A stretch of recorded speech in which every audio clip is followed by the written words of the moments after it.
Hello, everybody. This is Relitza Vasilova. For more than 20 years, I was a news anchor and correspondent for CNN International, and now I'm branching out on my own. Together with my friends at Global Atlanta, we're trying to start something new, a series of interviews with influential people from all over the world visiting Atlanta. And just as we decided to go ahead with our project, we got lucky. The Irish Prime Minister was in town for St. Patrick's Day. So Enda Kenny is our first interview. Joined here by the Prime Minister of Ireland, Enda Kenny, who's here in Atlanta to celebrate St. Patrick's Day, but also to do a little bit of business. And why Atlanta? You're just here for 6 days. You chose Atlanta on your itinerary. Well, I was here in 1996 for the Olympics. And obviously we've had a Consul General down here in Atlanta, Paul Gleeson, which was the first appointee to that level. And you try to gauge your days in America, to the best benefit possible. Because St. Patrick's Day is on a Tuesday, you're then, the traditional business in Washington with the president and vice president and so on. So try to build as much around that as you can.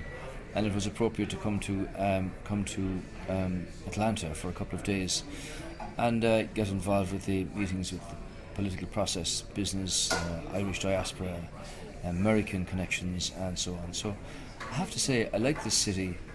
Been very warmly received here.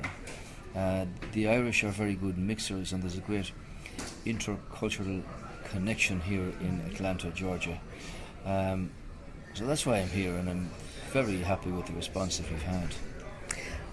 How would you describe the recovery of Ireland, and what opportunities are you offering American businesses to come to invest in Ireland? Well, we've come from a very difficult place in Ireland. We had an economy that was built and strayed into being built on the construction sector alone. And that collapsed, and banks collapsed with the recession. We lost hundreds of thousands of jobs. Immigration was rampant and just a very bad place.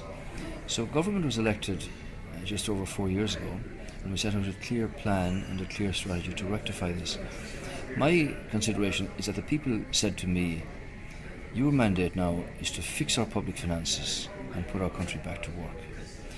So we've maintained what was to our advantage. We didn't tax employment, we didn't increase income taxes. We maintained as a priority the rebuilding of our integrity and credibility internationally. That's shown, for instance, in investment from the United States in Europe declined by 19% last year, and yet it rose in Ireland by 42%. Now, I wanted to ask you about the cost of that, though, the austerity, the pain that your people had to go through to get to where they are. Are you having second thoughts? Well, Ireland's actually in a position now where we were able to raise 30-year money at 1.3% last week, whereas that was 15% 4 years ago, so we were blocked out. We've also had the approval and consent of our colleagues at European level to buy out the 18 billion of IMF loans that we had to borrow at higher rates, and that saves the taxpayer about 1.5 billion. Of course, if you look back in hindsight, things could have been very different. The situation that we inherited on taking up the reins of government were quite disastrous and catastrophic. So already we're in a bailout situation with a troika in Ireland. So what we said was we would negotiate our way out of that.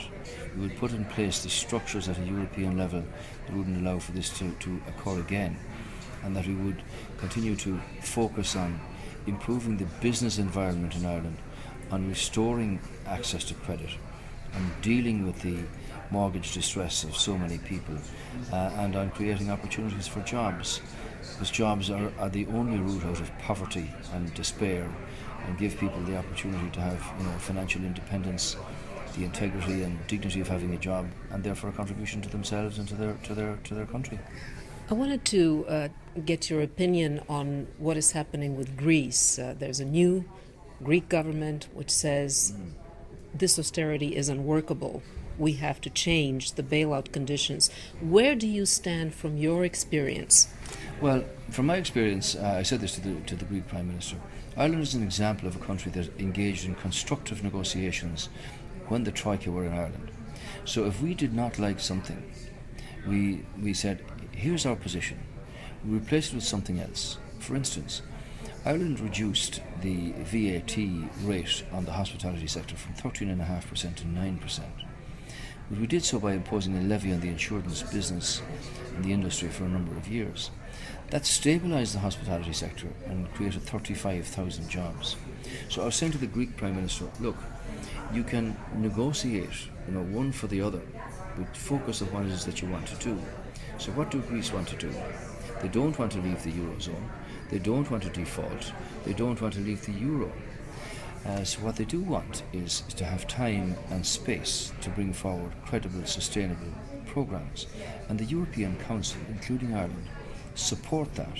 But the ball is now in the court of Greece, and they have got to come up with the programmes that can meet the future. Greece have particular challenges, of course, and we all understand that in our country the benefit of a rising economy is not felt by individual people or their families yet, though we have started to give them a modest increase in their take-home pay by restructuring the tax system, where we have little flexibility to do that. So this is a serious matter for Europe, and Greece have now got to face the political reality of what do you do? Some countries are exposed to Greece for very, very significant amounts of money. So Greece asked for time and space. They're getting that time and space, but it's shortening, and you don't want to precipitate a catastrophic situation. The ball is now in the court of the politicians in Greece.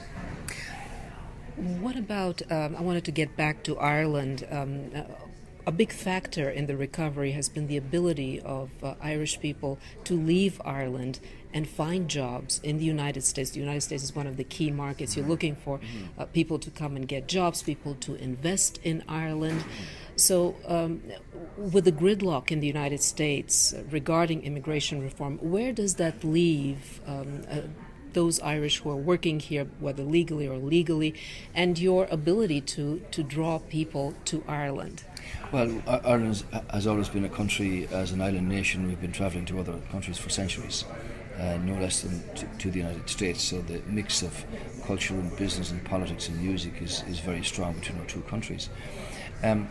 So from that point of view, there are quite a number of Irish firms here in the States that employ 80,000 Americans across 50 states. But the US has invested very heavily, significantly in Ireland, I suppose almost $1 trillion of assets over the last 30 years. Yes, there are, by our calculations, about 50,000 people from Ireland in the US who are undocumented. Many of them have their social security numbers, many of them are married, many of them raise families, many of them run businesses. What they want to do is to be able to contribute legitimately to the economy of the United States and to the United States country. I made this point in Capitol Hill last year at the Speaker's lunch in Capitol Building. The American national anthem refers in its last line to the land of the free and the home of the brave. The Irish have never lacked courage or the capacity to deal in hard work. 170,000 men fought in the Civil War on both sides in 1864, 1865, fought in the Vietnam War, World War I, World War II, the Korean War, all of these things. So they've never lacked in bravery, but they do lack in freedom, in the sense that they are here and they're undocumented. They contribute to the American economy. But they came here illegally, many would say. Well, they came here probably on visas in most cases as tourists and overstayed their welcome. So we cannot dictate to America what to do. Obviously, it's a matter for the American political process. But what Ireland is only a very small segment of the undocumented or illegals in the United States, which may run to 50 million. But what our people want is a path to legitimacy, and they want to comply with any conditions that are set down for that. The practicality of this is that if somebody's mother dies in Ireland, they can't go back for the funeral because they can't get back into the States. The same applies for everybody else. So that's a matter of politics for the American government. President Obama made his executive decision, and we supported that. Obviously, there's been a change in the powers that be now on Capitol Hill with the Republicans in charge, and clearly that's an issue that they are in control of, and obviously will reflect very carefully on. We would like to see a situation where those who are undocumented from Ireland in the US can find a way over a period of years to legitimacy, that they can fully and openly contribute to this great country. One last question. I wanted to ask you about the rising anti-immigration sentiment in Europe at a time when they need to integrate immigrants who are being lured into the hands of ISIS. What are your concerns about that? Well, for instance, if the population of Africa were to double in the next 20 years, which it will, if even 10% of young males were to emigrate from Africa, no country in Europe could withstand that scale of pressure. So there's got to be a serious look at the kind of immigrant policies that are put in place. Germany, for instance, will lose 6 million workers in the next 10 years through retirement. They've got to be replaced by workers from other places.